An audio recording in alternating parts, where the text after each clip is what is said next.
Hi, I'm Rob Crowder, and welcome to the President of Barbecue Cooking. This is our first video of many that we're planning on doing. Tonight we're focusing on the Boston butt. Just a little bit of information. Do you know how the Boston butt got its name?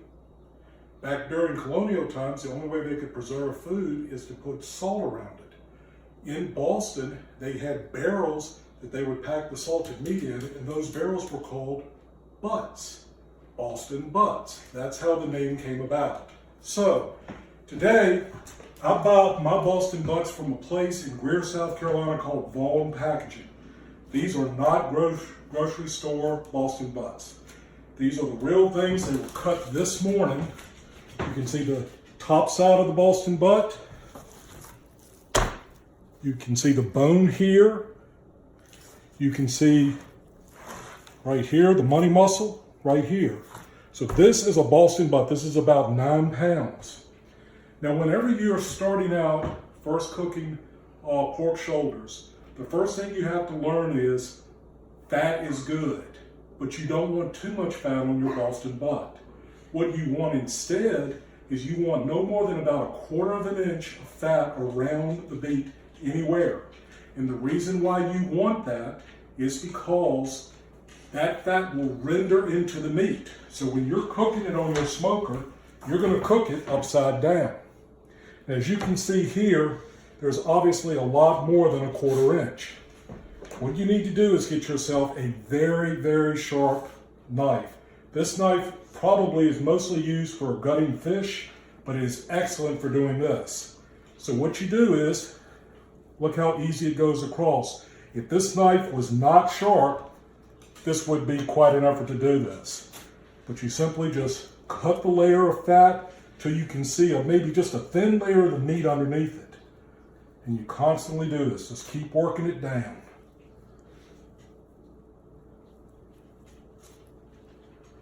You know, the thing that's really good about Boston butts is that they're very cheap. We have a function at our church this Sunday, and this Sunday I am actually cooking the pork for that. I've purchased 75 pounds of Boston butts, and the price if you go to a packager or a real butcher as opposed to the grocery store is $1.99 a pound. So 75 pounds of this was about $149. That's quite a bargain, honestly. But again, just keep working at it. Just take some of the fat off. You don't want to take it all off, but just get down to about 1/4 inch. That's what you're really trying to do here. And again, now I'll start turning it around. You can see this is a little bit more than 1/4, so I want to just keep cutting it. I will tell you, and I've done this before, these knives, while they're great, they will cut. So you need to really take care in how you're using the knife and making sure that you have a lot of safety when you're using it. I always like to take some of this stuff off. It doesn't look very good too. Again, you probably won't notice it after it's been smoking for a while. But again, just continue to work down, get this layer of fat and etc. off the meat. And again, you don't have to get it perfect, but just try to get as much of it as you can. The more fat on the top, the longer it's going to take to cook. That's another reason you want to get it off.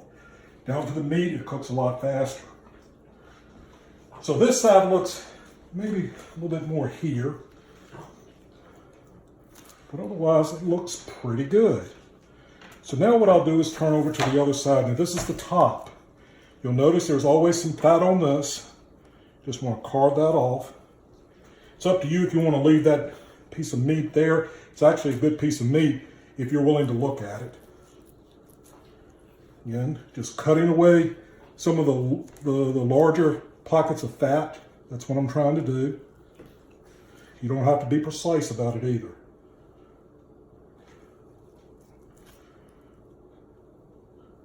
Okay, the other thing that I typically do, if you find the bone on these, you'll notice a lot of blood when they're just cut. This is the artery. And what I like to do is to cut that out.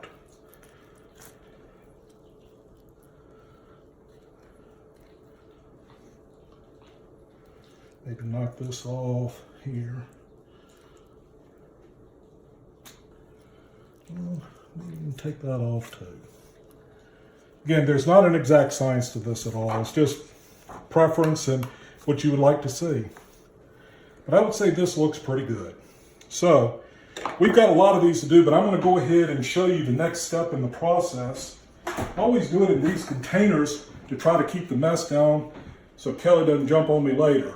But basically you put your pork shoulder, or I'm sorry, Boston butt in there, and I squirt a little bit of yellow mayonnaise on it. Now keep one hand dry, one hand get in on the mustard, and rub it all around. You do not need a lot on it, just enough to coat it. Now surprisingly, you're saying, why do you put mustard on that? Mustard is a good binding agent, but mustard also has a lot of vinegar in it. And what it's going to do overnight as this is sitting, and by the way, I always let my Boston butts sit overnight and let the rub go into the meat. But that vinegar is going to continue to break down the meat. It's going to make it a lot better later on to eat. Again, not too crazy with it. Keep one hand as dry as you possibly can. Get it all around. Now, I have several recipes that I could use to do my rub, and honestly, they're very good. The problem is they're very time consuming. And if you're making a rub from scratch, it can be very costly too. I have found this rub on the market. It's Jack Daniel's pork rub, and it's extremely good. Again, using my dry hand, you literally want to put this on here. Make sure you get the sides. Get the other side. I might run out of this one, but I've got more, so no need to worry.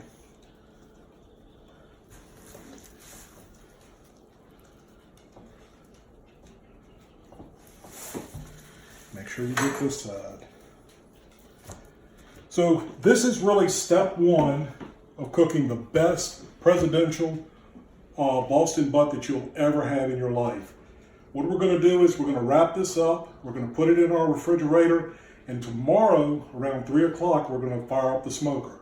So please come back to see what happens. Hey, this is Rob Crowder, the President of Barbecue. We're now into the Boston butt part 2. First, let me show you the charcoal that I use. Really the best charcoal that I have found. It's called B&B Championship Char Logs. These actually are very good. They last a long time, and 30 pounds is what I can get in the pig roaster at any one time. So I wanted to show you a couple of things. I'm going to open up the lid. You really don't want to do this except for maybe once every 2 hours, but I'm going to do it just for demonstration purposes. Here they all are. There are 9 of them on there. You can see they're in there pretty thick. You can see this one is actually starting to do a little bit better than these. I'm going to probably have to move some around before it's over with, but that's okay. And you can see I've got probes in these. This helps me to judge where we are in the temperature process, and it actually shows on this as well as the phone. So we're just going to sit there and continue doing this. This is probably the end of maybe an hour and a half. Got a long ways to go, so check back with us soon. This is Rob Crowder, the President of Barbecue. Hello, this is Rob Crowder, the President of Barbecue. Welcome back. Now we're at part 3 of cooking the Boston butts, and guess what time it is? It's time for the stall. The stall is when, for whatever reason, the temperature goes up to about 160 degrees, and for whatever reason, it just automatically stops. It could last anywhere from 2 to 4 to 5 hours, where the meat is still cooking, but it's still not just getting on up to the 205 degrees temperature that we're looking for. I do have one that's already hit the stall. I'm going to wrap that up and show you what we're going to do with all of them, but I'm only going to show you one on video. So if you come over here, the one up here at the top has definitely hit the stall. This one right here. I'm going to put this over here in this one. We're going to take this one off and come over here and wrap it up. And the way we do this is you want to make sure that you're covering from the bottom up. You do not want to do from the top down, because otherwise you're going to get a bunch of cooking still going on that you don't really want to happen. If you have to get another piece of aluminum foil, that's okay. But you just don't want this thing to continue getting a hard bark on it the rest of the night. So after you get it all wrapped up, we're going to put it back where it was. And for the most part, this one is just going to continue working on the grill for the next several hours. The rest of them are not ready to go yet. You can still see they're starting to look very, very nice. Just got a lot more time to go. So one of the things that I always like to do, I have a sprayer, garden sprayer, but I don't put any poison in this. I actually put in apple juice. I like apple juice, not a vinegar, because it dries it out. With this, and you just squirt it on there.